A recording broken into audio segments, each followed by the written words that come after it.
Donc là, on se trouve devant la fameuse barrière, en fin de compte, qui a fait notre succès et notre démarrage de l'export, qui est la barrière 63 PG, donc une barrière qui a été conçue spécialement pour les autoroutes. Et ce sont les autoroutes italiennes qui ont été les premières à être équipées par cette barrière fabriquée à Limonest. Puis l'entreprise a acquis le monopole de l'équipement des autoroutes russes. En quelques années, la société, la barrière automatique, s'est fait connaître à l'étranger. Aujourd'hui, elle est présente dans 25 pays différents. Tout ça, en fin de compte, c'est des opportunités. Aujourd'hui, ce qu'on souhaite, en fin de compte, c'est établir un réseau de distribution.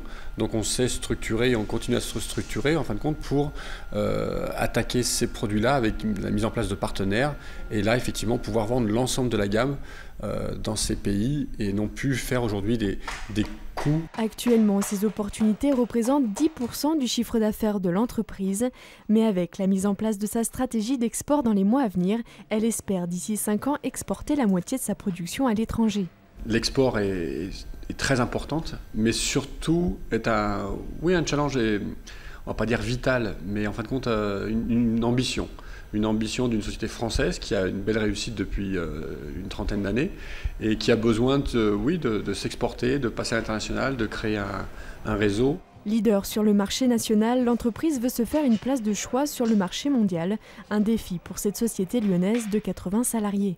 En termes de challenge, c'est plus en fin de compte le challenge d'arriver à changer l'entreprise franco-française avec toute sa culture, à avoir une entreprise tournée vers l'international. Aujourd'hui, ce n'est pas le cas. Il y a beaucoup même de personnes qui ne parlent pas anglais dans l'entreprise. Oui, c'est un vrai défi humain mais business, les deux.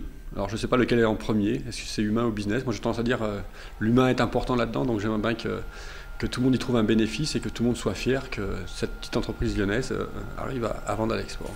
Et pour séduire toujours plus de pays, l'entreprise double d'ici cet été sa surface de production, passant ainsi de 6 000 à 12 000 barrières par an.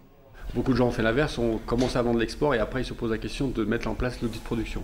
Donc nous on a fait l'inverse, on a dimensionné l'usine pour pouvoir fabriquer beaucoup plus et des produits en fin de compte qui sont spécifiques à certains pays, parce qu'il y a des pays qui sont très amateurs de produits de haute sécurité.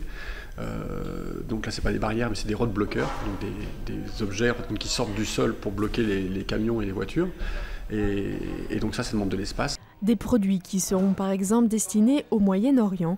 Dans les années à venir, d'autres pays sont visés par la société comme les États-Unis et ceux de l'Amérique latine.